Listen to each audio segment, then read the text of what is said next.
Hello and welcome to Becoming Real, a world created by me, Elsbeth Hoefkens. This virtual experience is part of my artistic research into digital technology in theater. Alongside writing an essay, I explored this topic by attending over 30 live performances and engaging in conversations with a wide range of inspiring theater professionals. As a dramaturg and theater maker, I've been curious about how technology can shape what we see, feel, and believe on stage. What you're about to experience is a glimpse into that journey, a reflection of my insights, questions, and artistic vision. Some quick instructions. You can move using the arrow keys on your keyboard and your mouse. To jump, press the spacebar.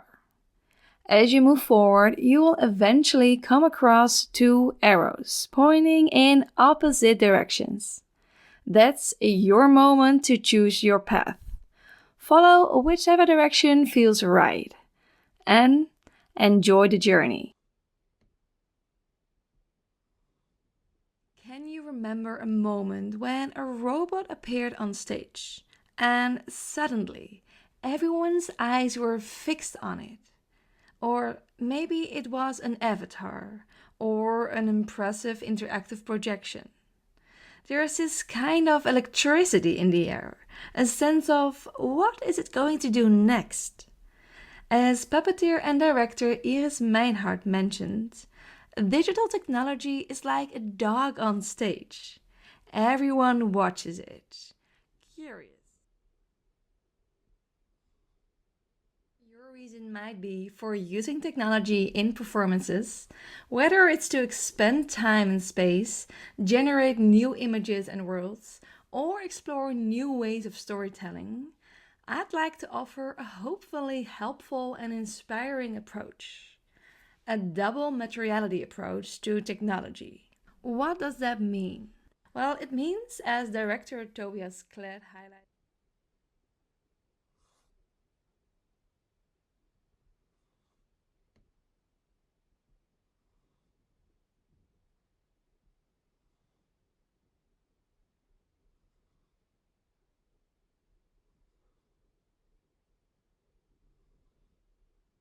let me start with a small confession.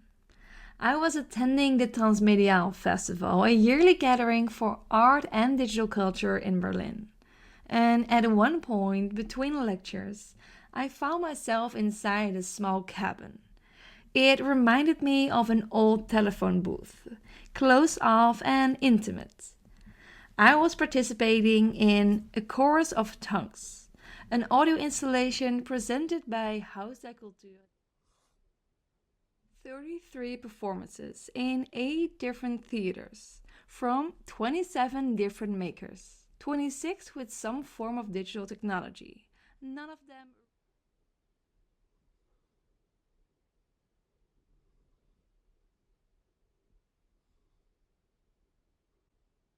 I've always been fascinated by how things come into being, and most of all, how we come into being. How we think, feel, and form opinions, how identities take shape, and how our brains and bodies work together, and how we're all in ways seen and unseen connected. I'm drawn to the construction of things, to what shapes us, what influences us, how consciousness is created, how we carry knowledge, emotions, and trauma in our bodies. Why do I believe something different than my neighbor? What shaped the way I look at the world, the way I experience life? How is a worldview built? What is the color of Berlin's winter sunlight? What is the color of Berlin's winter sunlight? What is the color of Berlin's winter sunlight? The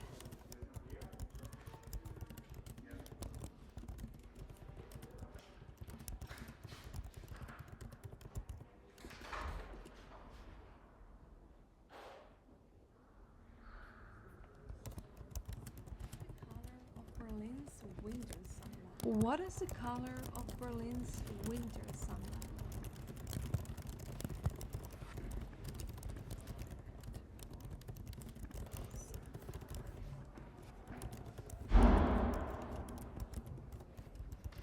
What is the color of Berlin's winter sunlight?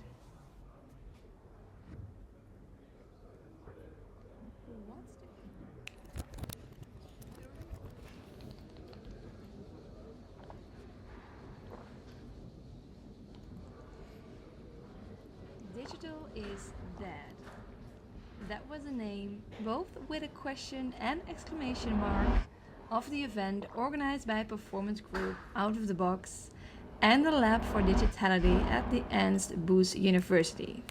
And the mood was clear. The pandemic-driven hype around digital theater is over. And with it, much of the funding. My own research reflects that shift too. Out of the 27 performances, 21 used video projections, mostly in large institutional theaters.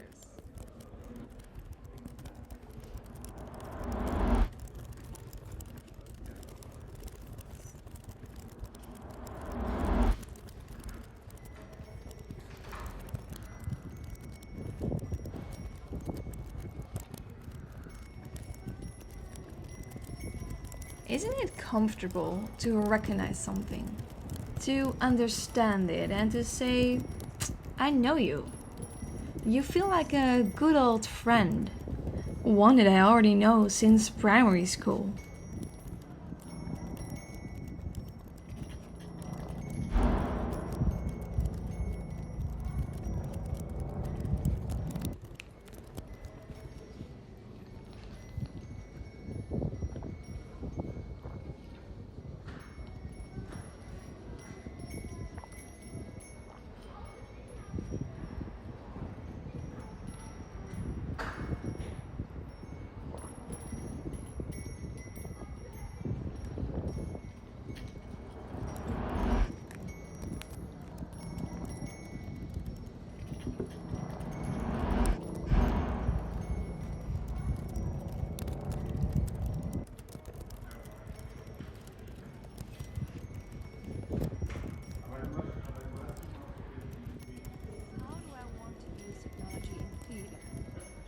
Just as a tool or a trick, but as a way to reveal how things are made, how meaning is constructed, how something becomes what it is. To slow things down, to zoom in, to invite reflection on what we think we know, and maybe even shift it. To question what feels true, reframe the familiar, and open space for nuance.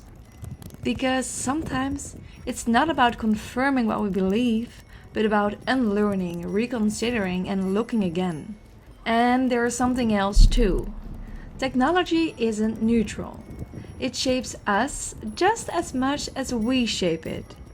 So using it on stage also means asking, what is it doing in our lives? How is it connecting or disconnecting us? What data lies behind what we see? What are the systems underneath the images? And what does it cost socially, ethically, environmentally, as a scenographer living?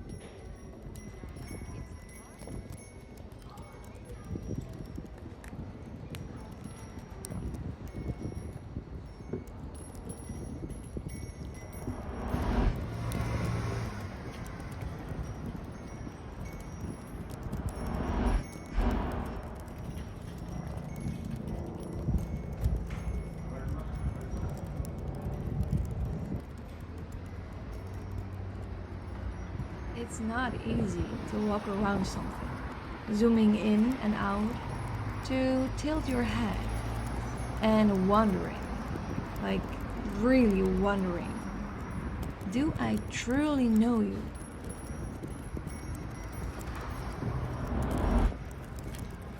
So, why use technology in theater? A question that already surfaced during my very first conversation with dramaturg and artistic director of the Schaubude, Tim Zandweg.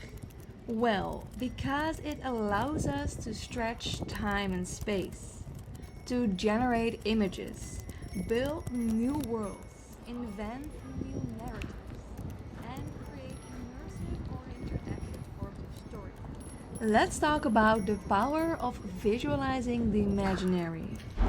How the imaginary, when brought to life, can expand our reality, change the way we see and feel, and even alter the world around us. Take Betty Crocker, for example. In 1921, General Mills, an American company, created a fictional character, a friendly, knowledgeable.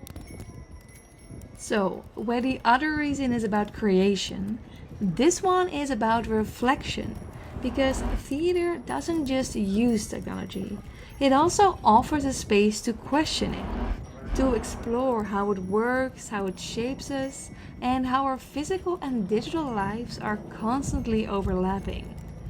Just think of how many performances begin with the phrase, "Please turn off your phone." Is there a color of Berlin's winter sunlight?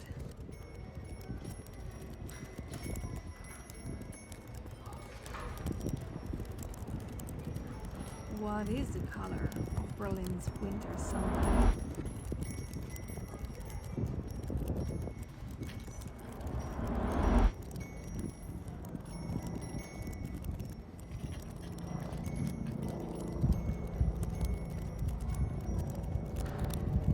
Is there a color of Berlin's winter sunlight? I want to explore how emerging technologies reshape our perception, how we understand the world and our place within it. To use the power of digital tools to visualize the imaginary, a power theater has always carried, but one that technology can extend, amplify, and make strangely real. To ask, what new realities can the virtual bring into being? What perspectives can it unlock?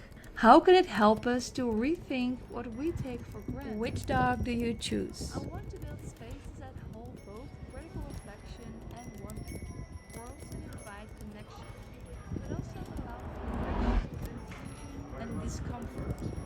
I want to explore how emerging technologies reshape our perception. And what about the audience? Are they even into digital technology? Well, which audience are we talking about? Maybe technology can open the doors to new audiences, more diverse and expected, curious. Audience who might not step into a red plush theater seat, but will step into a game. Take Two Girls One Cup, who created Dancing Plug, an adaptation within the world of GTA. By using a downloadable mod, they stage a theatrical intervention. Pressing the H key causes every male player to break into feverish dance, a choreography of disruption.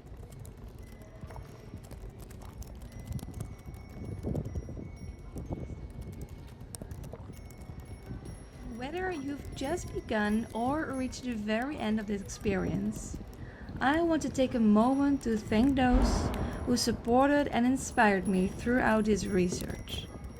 To everyone I spoke with and helped me writing my essay, thank you for welcoming me into your practices, your thoughts, and for generously sharing your time and perspectives.